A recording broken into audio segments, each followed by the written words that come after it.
Hi, I'm Sheila Gambino here for Region 12 TV, and I'm here to interview some of the administrators in the region to give you a little preview of what's coming up this year. Can you introduce yourselves and tell a little bit about your titles? Well, I'm Dr. Pat Cosentino, and I am the Superintendent of Schools. Hi, Teresa DeBrito, and I am the Director of Curriculum and Instruction and Assessment. Hi, I'm Allison O'Hara. I'm the Director of Pupil Personnel Services in the district. Well, thank you for joining us today. I'm looking forward to interviewing you. So, can you tell me a little bit about what inspired you to become a school administrator? Well, I'll start. I don't know if I was ever really inspired. I always wanted to be a teacher, and the oldest of four girls, and we always played school, and we really had a wonderful time, and I was always in charge. So if we played That's sport, right. I was the teacher. My friends, I was the teacher. So I always knew I wanted to be a teacher, and I went to school for it, and it was great. And I started teaching, and at one point, it was 1992. I had been teaching, I guess, about 16 years, maybe even more. No, I'm sorry, not 16 years, 83 to 92, maybe about 9 or 10 years. And the principal of the elementary school was looking for an acting assistant principal, which meant in New York City you did the job, but you were still paid as a teacher. So I had to go to school for that. And so I went to school for that. And I got my master's in administration and supervision from City College. So I love being an administrator. It's a great job. What do you love so much about it? Well, I really love being a principal of the high school and the elementary schools. Just love being with the kids. I love the excitement and the energy of the school, meeting all of the families and the community, making connections when I was at the high school with the colleges and the workforce. In the elementary schools, I was in the preschools to, work on that transition. So I just absolutely loved that. It was just a fun job. Every day was different. Every day was something new and unique. You could never say, this is my regular day, because there was no such thing as a regular day. And the superintendency, I am enjoying this job too, but it's only year 2. And although I have loved parts of it, it's definitely a different job. So I'm trying to make that my own. Okay.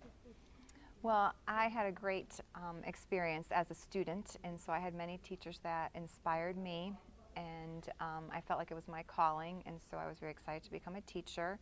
And as soon as I was hired, my principal was looking for a math department chair and talked to me about it because the math department chair was retiring in a year, so I had to go to school to be certified as an administrator to take on that role. And I just loved all the coursework. I just loved the opportunity, and I felt I could do more, reach more kids and work with teachers, and that's the pathway I took to be an administrator.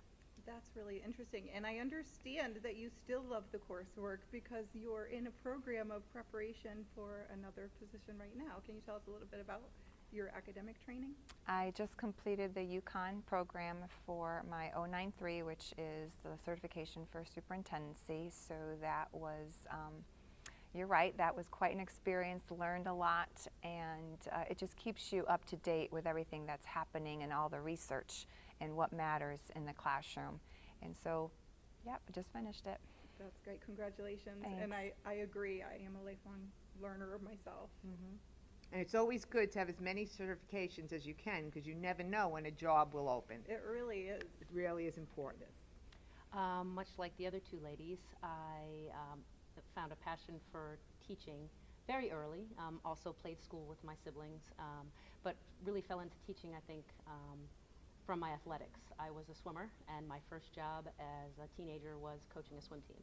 And that's when I got the bug for working with students, working with children. And so from there, studied and really at school and enjoyed the work, got right into teaching, loved it, and sort of fell into the administrative role a little earlier than I guess I envisioned. I envisioned that I would, but knew that I made an impact on students in the classroom as a teacher.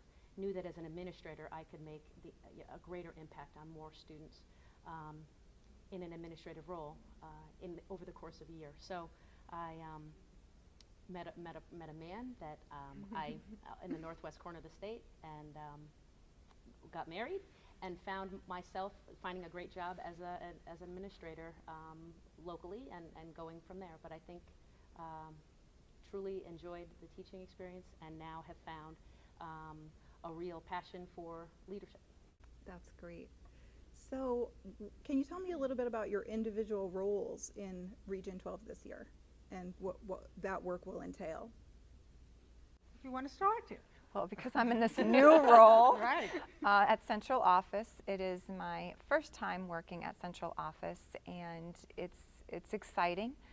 There's a lot of change that's happening with the Common Core and SBAC and new teacher evaluation. So my top priorities are to get accurate, up-to-date information and get that out to the principals and the teachers, and to also look at our curriculum and make sure that it's aligned and that we are ready for the SBAC, the new assessment.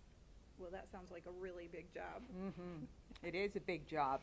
You know, we really are in a educational reform time with the Common Core state standards, with the new assessments, with the new teacher evaluation, with the really influx of technology and students being able to have information at their fingertips. In my role, I have many roles. First of all, I am in charge of really taking the Board of Education's goals and making them a reality. Okay, so when I first was hired, I was given a set of goals. Here they were the strategic plan. They were large goals. One was on curriculum, one was on technology, and one is on, of course, the long-range plan and dealing with the aging facilities and the declining enrollment.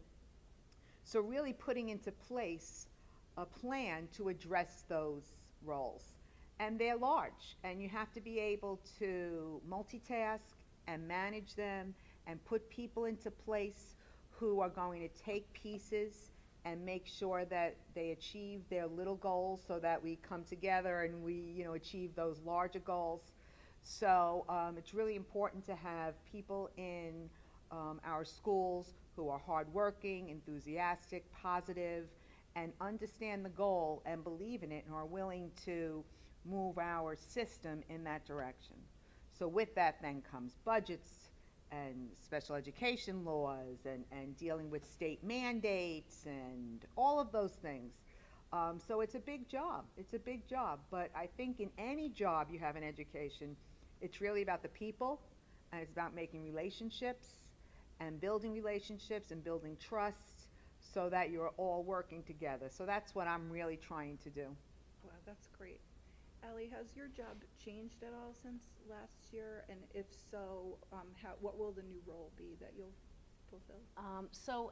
Sure, the job has changed over time as I've gotten myself acquainted with the district and as we've gotten our structure set up and in place. I think the role this year moving forward is going to be working with teachers, both general educators and general educators and special educators, to make sure that we're involving and including our special needs students into the classroom in a real effective way, using assistive technology, using other tools, whether that means it's a student to address a reading deficit in the elementary age student, or it could be to include a student or to prepare a student to be able to transition into the world after graduation.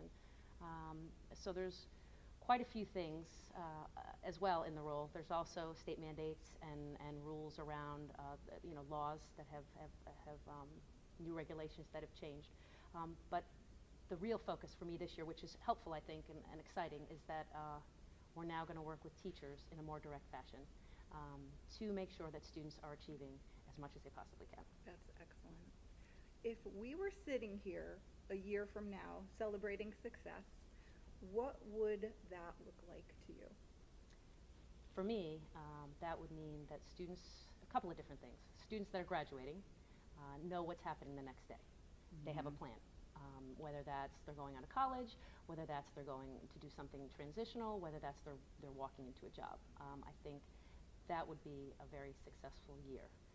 For the students that aren't graduating, I think that would mean that they have set, students have set and teachers have set goals, and students have achieved those goals or made forward progress in those goals. So that would be a really successful year.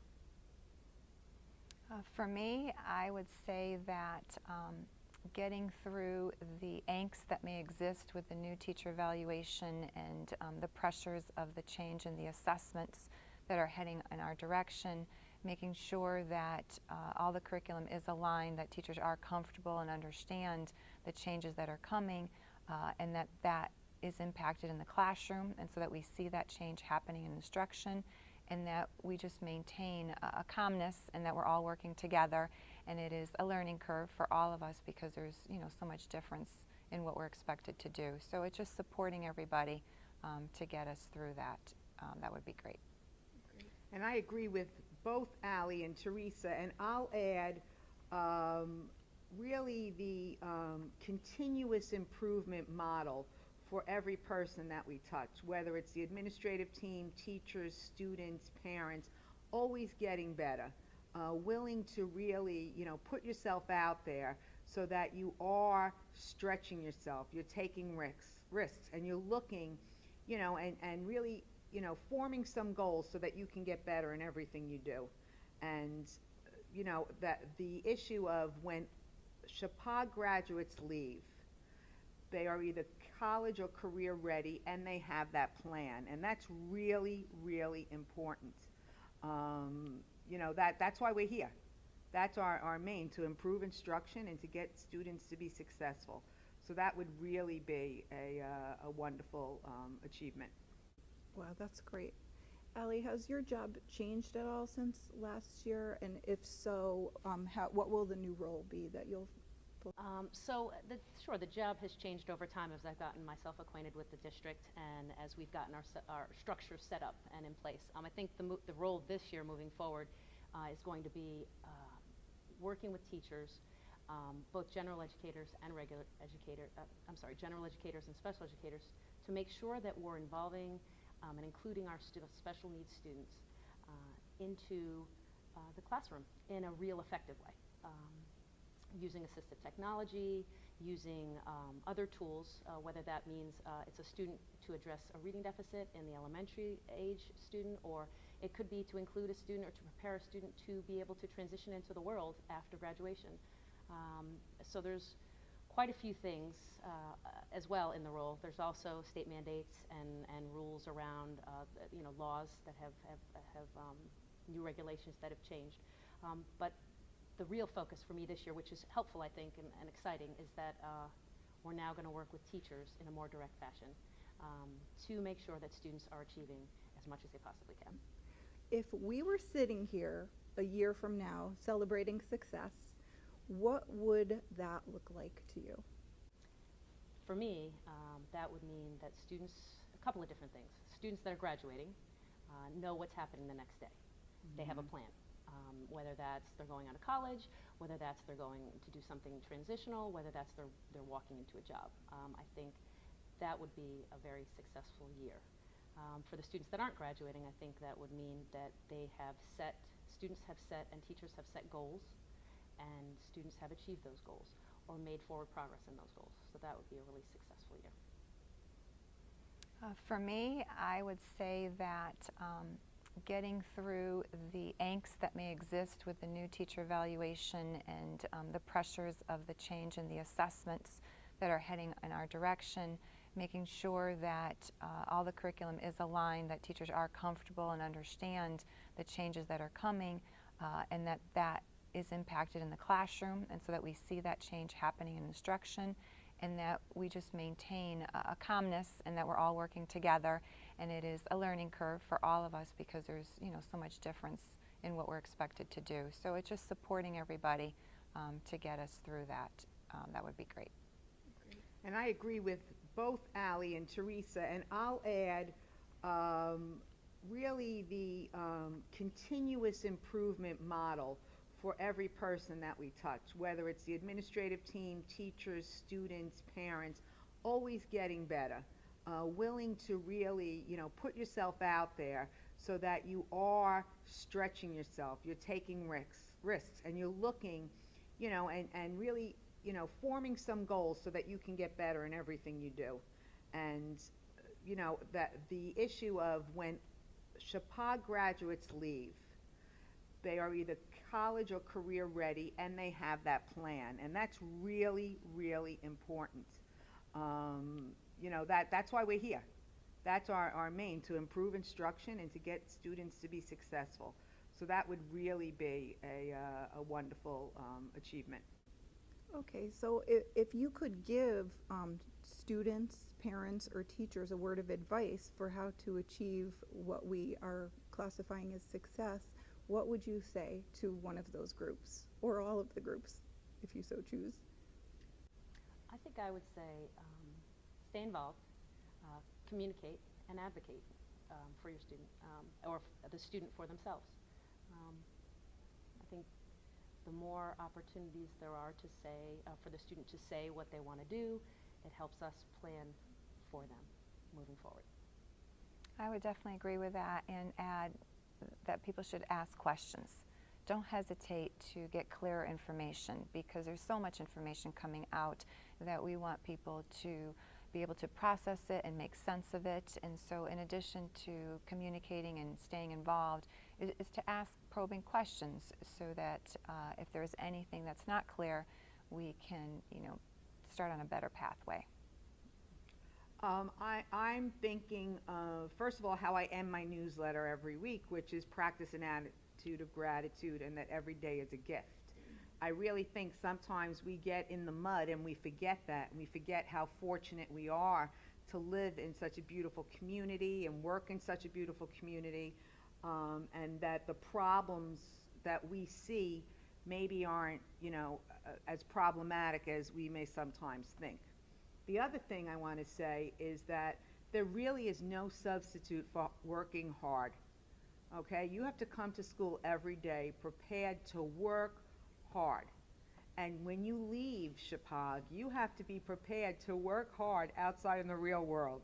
There's no one I know who has not gotten to where they are without being dedicated, being determined, and putting in the time to be successful. And I think sometimes our kids see, these famous people and, all of these people who, oh my gosh, they're athletes, they're actors, they're, reality TV stars or whatever. That's not the real world. The real world is getting up every morning, hopefully doing something you love, but working very hard. And that really is something that we have to instill in our young people, because if they don't get that, when they get into the real world, they're going to learn it very quickly. So that's really important to me. Okay, well, thank you very much for joining us today, and thank you for watching Region 12 TV, Meet the Admins. Hi, I'm Sheila Gambino from Region 12 TV, and I'm here to interview the principal and the assistant principal of the new combined Chapag Valley School. Can you introduce yourselves and tell a little bit about your positions this year? I'm Kim Gallo. I was hired 3.5 years ago to be the high school principal, and this year I was honored with the responsibility of 6 through 12. And I'm Lori Ferreira, and I was hired to be the assistant principal 6 through 12. Okay, what do you see yourselves doing in your roles this year? What are the most important initiatives that you'll take upon yourself? There are a lot of important initiatives, especially at the secondary level. We are redesigning our school and using the secondary design reform, the secondary reform design plan from the state of Connecticut. There's a link to that on my Twitter and usually on the web page as well, so that parents, students, and certainly teachers are taking a look at what that has to offer for our students as a part of a bigger plan. Within that are several initiatives. Common Core is being implemented, which means we have to redo our entire curriculum. And Ms. Ferrer will talk more about that, because that's a major piece of her role and why I wanted her to be my assistant very badly. The teacher evaluation system ties into that, because it's looking at the big picture of teaching, the way that we want to look at the big picture in education. Conversations with teachers because of the SEED plan are richer. For instance, when I go and observe a classroom, I will say to a teacher, where do you think you fell on the rubric? And 100% of the time last year, we were in agreement about that. Even developing teachers that realize that they have work to do on a particular thing, conversing with students, higher level questioning, so on and so forth. The nice thing about the new teacher evaluation program is it's right there. If they're in a developing mode, they can look at the proficient mode and say, this is what I need to do to get there. And we can talk about that together. And if they're in the proficient mode, what we like to tell them is that our teachers are proficient. We want them to visit exemplary as often as possible. And we'll talk about how you can do that, which very oftentimes is releasing the responsibility for the classroom to the students for a richer learning experience. In addition to that, and this all ties in, we're looking to be evaluated by the New England Association of Schools and Colleges in 2015, which is a huge undertaking in and of itself. Yes, it is. So with all the new initiatives, how do you see yourselves setting some teachers' anxiety at ease? I think that that's a very good question, actually. And we've talked about that a lot because setting people at ease, teachers and students, is necessary because that's when people learn, when they're at ease, when they feel welcome, when they feel that they can take risks, and they feel that they don't have to be anxious or panicked about anything. So it's very important to set everyone at ease.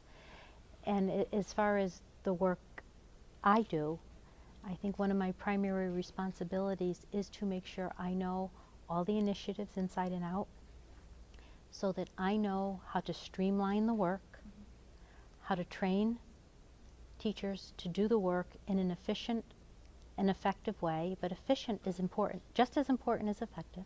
So streamlining, efficiency, tailoring the training so that when we sit down, for example, with our new director of curriculum and we write curriculum, the Common Core curriculum is very difficult. So we're going to sit down and we're going to take on this difficult task with Teresa of writing Common Core curriculum. Well, once you have this curriculum, now you have to implement it. And implementing is more difficult than writing because our teachers are all very smart. So they can write the curriculum, but now you have to set about implementing it. And implementing a Common Core curriculum requires a great deal of differentiation, a great deal of project-based learning. It's a wide variety of teaching strategies and assessment strategies. So my job is to help them with implementing curriculum, designing assessments that target discrete skills so they know that students are learning all the foundational things, how quickly they're learning them. They know when there's gaps so we can target those gaps and fix those gaps right away. So we have to write our curriculum, we have to change the way we teach, and then we have to change the way we assess, going to a lot of small formative assessments before we get to these big boy summative assessments so that we can find students that are struggling immediately and give them research-based interventions. So I would say that when I was hired and Mrs. Gallo spoke to me, her two biggest directives to me were, you take your expertise and your research and you do everything in your power to make this transition as palatable and as effective for our students and teachers as you can. So that's my first job, and my second job is to get in there and be as big a help to the teachers as I possibly can be so that their curriculum and instruction and assessment meets the rigors required by the Common Core and students benefit, because I don't want students having any anxiety either. And those are very noble goals, and you both have huge jobs and tasks ahead of you. Now, you're new to the district this year, and I hear you come with a wealth of information and background experience. Can you tell a little bit about your background experience? What has prepared you to take on this humongous role at Region 12? Well, I've always, my experience has always been in curriculum instruction and assessment. So that's where I'm very comfortable. That's where my knowledge base is, and that's actually what I really love doing. So this job is something I really wanted to do. I'm a little on the old side, so I've been around quite a while. You know, I was a consultant for the State Department of Education. I've been a director of adult and continuing education, and I've been a principal. And up until a couple of years ago, I was a principal in Region 14. I left my job. My mom was very ill with Alzheimer's, and I took care of her for a year. And after she passed, I was ready to start working again. Around the same time, Kim called me, and I said, you know, this is exactly what I want to do. So it was, I have a lot of faith, so I have a faith-based perspective, and I felt it was exactly what I should be doing.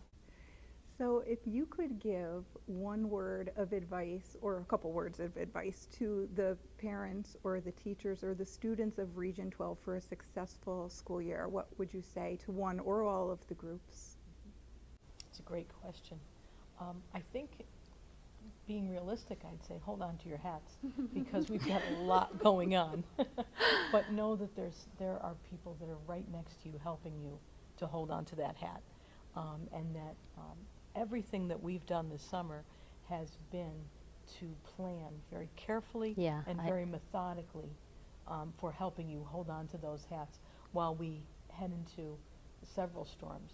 You know, we talked about Common Core, and we talked about teacher evaluation. We're also setting up professional learning communities for our teachers. We're doing all kinds of Preparing things. for an entirely new assessment system, SBAC, Smarter Balance. Implementing a new database, implementing a new parent portal where parents will be able to see grades almost in real time, which is a very powerful tool but requires a great deal of planning. So I think that we really do need to say, be realistic and say, hold on to your hats, because it's going to be a little bit of a wild ride, but we're with you. And we've been very, very thoughtful in our planning for how that's going to enhance the Chippewa experience. I would say this. Teachers know how to teach. Students know how to learn. That's the focus. They have to come in and do what they've always done to the best of their ability.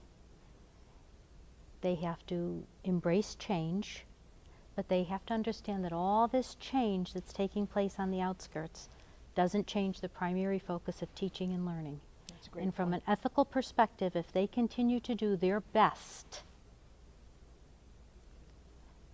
they can do wonders. They can work wonders.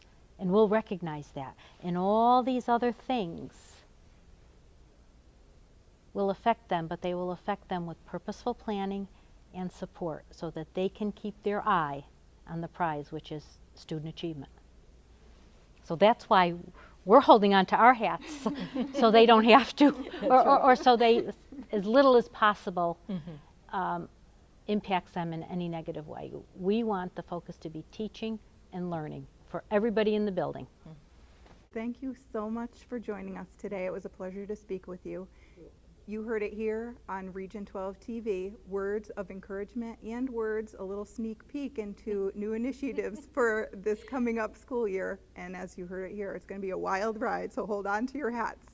Thank you for joining us. Stay tuned for some words of wisdom from our elementary administrators. I'm Emily Judd. I'm the principal at Washington Primary School. And I'm Kathy Koala, and I'm principal of Boothry and Burnham Schools. What are some of the new initiatives at the elementary level this year? Well, I think one of the things that we're really working hard on this year is to develop a positive school climate, and the teachers are implementing a lot of the best practices under a responsive classroom approach. So we're seeing lots of morning meetings, creating rules together, focusing on logical consequences, and really building an environment where there's choice in academic work. How did you learn about the responsive classroom? Like, is this a program that has already been developed? Can you tell a little bit about that for those of us who don't really know? It's not specifically a program, Okay. it's an approach to combining social skills and academic learning together. So many of our teachers have gone through some responsive classroom training over the past couple of summers. So that's basically you know, where they're getting their handle on what to do in the classroom to create that kind of a climate. Wow, that sounds really exciting. Right. And now that we have some experts that have been trained for the last couple of years, they can go back to our buildings and help the other teachers move along in terms of creating a positive climate in our schools.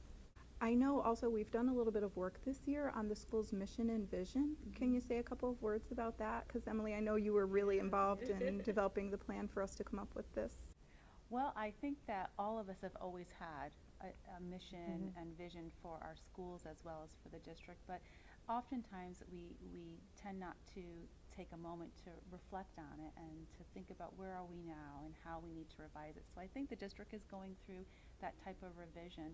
So we spent a lot of time at the end of last year with our staff thinking about what are our hopes and dreams for the district and you know, where might we be, you know, in 5 years, and to be able to articulate a solid vision and mission statement. And so there's still work to be done, but we hope that we'll have something this fall that we can bring to our parent community and to other constituencies to help get some feedback.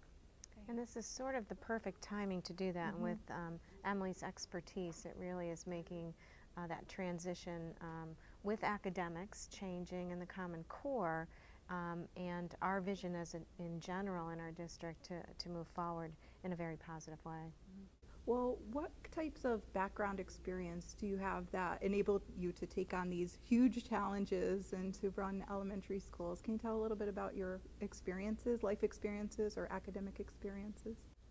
I've had quite a bit of experience in different arenas.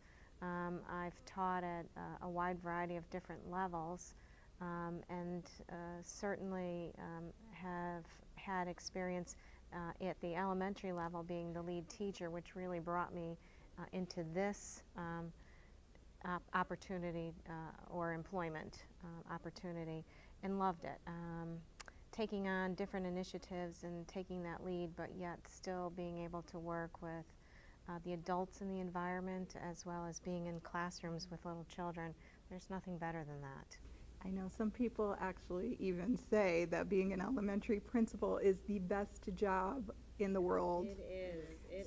So what is it that makes it such a great, amazing job? Well, you can have a really bad day. It could be a Monday morning and you're just overtired, but the thing that can lift you immediately is walking into a classroom and sitting next to a child, and it just brightens your day. You can watch them grow. You can see the excitement on their face when they read for the first time in their lives, or all of a sudden they're doing fractions and they didn't think that they could. So it's just an uplifting environment to be in every day, and I'm sure Emily feels the same way. We're just really lucky to be here to do that.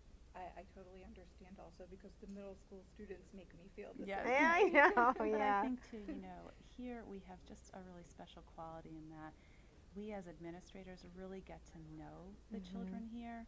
So it's not just a good morning, have a great day. It's a good morning, tell me about your interest in this, and you can speak to the work that they're doing in their classroom. It's just a really powerful environment to really know our kids so well because it's small. So for me, that's the brightest point of my work. Okay. Well, thank you very much for joining us today. I enjoyed talking with you. And thank you for watching Region 12 TV. There you have it. Words of wisdom from the elementary administrators and all the administrators working to make the lives of the students the best they can.